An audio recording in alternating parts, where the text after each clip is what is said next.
रामगढ़ में Shanti Niketan trust for Himalaya ने गुरुदेव रविंद्रनाथ टैगोर की 161वीं जयंती के मौके पर रविंद्र जन्मोत्सव 2022 कार्यक्रम का आयोजन किया, जिसमें मुख्यमंत्री पुष्कर सिंह धामी अपनी पत्नी गीता धामी के साथ बतौर मुख्य अतिथि शामिल हुई, जहां बड़ी संख्या में स्थानीय लोगों के साथ साथ पश्चिम बंगाल समेत देश के कई राज्यों से शिक्षाविद साहित्यकार मौजूद रहे।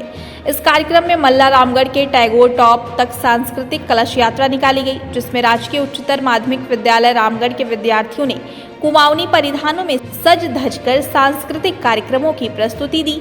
देवभूमि सांस्कृतिक दल के मनमोहक छोलिया नृत्य की प्रस्तुति ने कार्यक्रम में 4 चांद लगा दिए। इस दौरान गुरुदेव रविंद्रनाथ टैगोर के विचार दर्शन को जन जन तक पहुंचाने के लिए वार्षिक स्मारिका रविंद्र सृजनिका का विमोचन किया गया। इस मौके पर मुख्यमंत्री ने रामगढ़ विश्व भारती केंद्रीय विश्वविद्यालय के प्रथम परिसर का भी भूमि पूजन किया। मुख्यमंत्री ने कहा कि उत्तराखंड सरकार ने 45 एकड़ भूमि में विश्व भारती केंद्रीय विश्वविद्यालय के परिसर की स्थापना की औपचारिकता पूरी कर ली गई है, जिसकी स्थापना के लिए प्रथम चरण में 150 करोड़ रुपए की डीपीआर केंद्र सरकार में स्वीकृत की प्रक्रिया में है।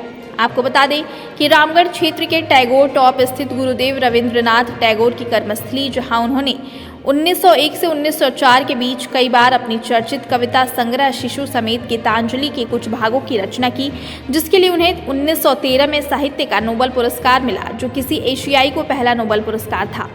वहीं फलपट्टी रामगढ़ में बेहतर आबो हवा की वजह से सन 1903 में विश्व कवि गुरुदेव रविंद्रनाथ टैगोर अपनी बेटी के स्वास्थ्य लाभ के लिए उत्तराखंड आए थे। गुरुदेव पहली दफा रामगढ़ में अपने मित्र डैनियल के मेहमान बनकर रामगढ़ आए थे। यहाँ की मनोरम प्राकृतिक छटा से आकर्षित होकर टैगोर ने रामगढ़ में बसने का मन बनाया। खंडहर में तब्दील हो चुके इस बंगले को स्थानीय लोग आज भी शीश महल के नाम से जानते हैं।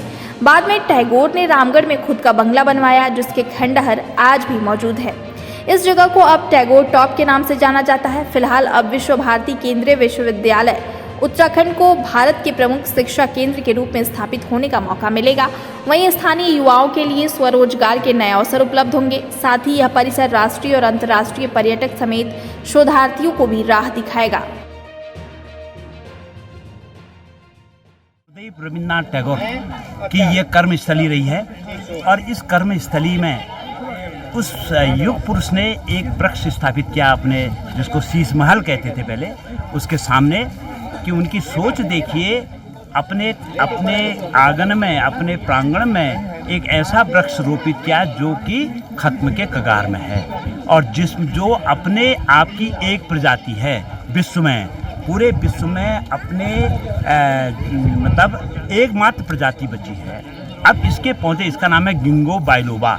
चाइना में इसके पहले जंगल थे, लेकिन जियोलॉजिकल कैलेमिटी सब खत्म हो गया। 100 के 100 स्पीसीज खत्म, केवल एक बची, गिंगो बाइलोबा।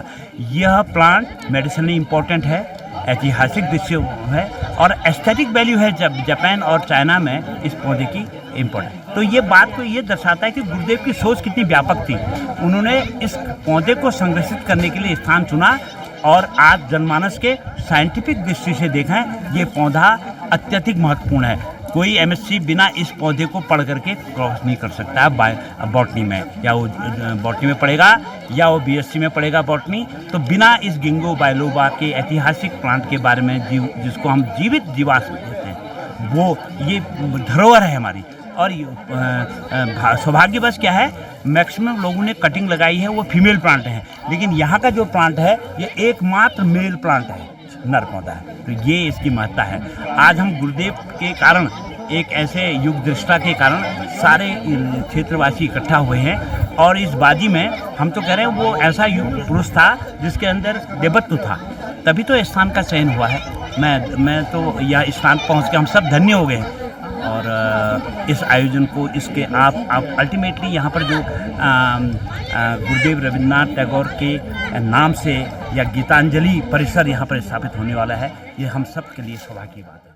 ये परम सौभाग्य का पुनीत अवसर है जब हम आज गुरुदेव रविंद्रनाथ टैगोर जी की 161वीं जयंती के अवसर पर उनकी कर्मभूमि रामगढ़ में, जहाँ पर उन्होंने अपनी कालजयी ग्रंथ गीतांजलि का लेखन किया और जिसके लिए उन्हें और भारत को एशिया का पहला साहित्य के लिए नोबेल पुरस्कार मिलने का गौरव प्राप्त हुआ।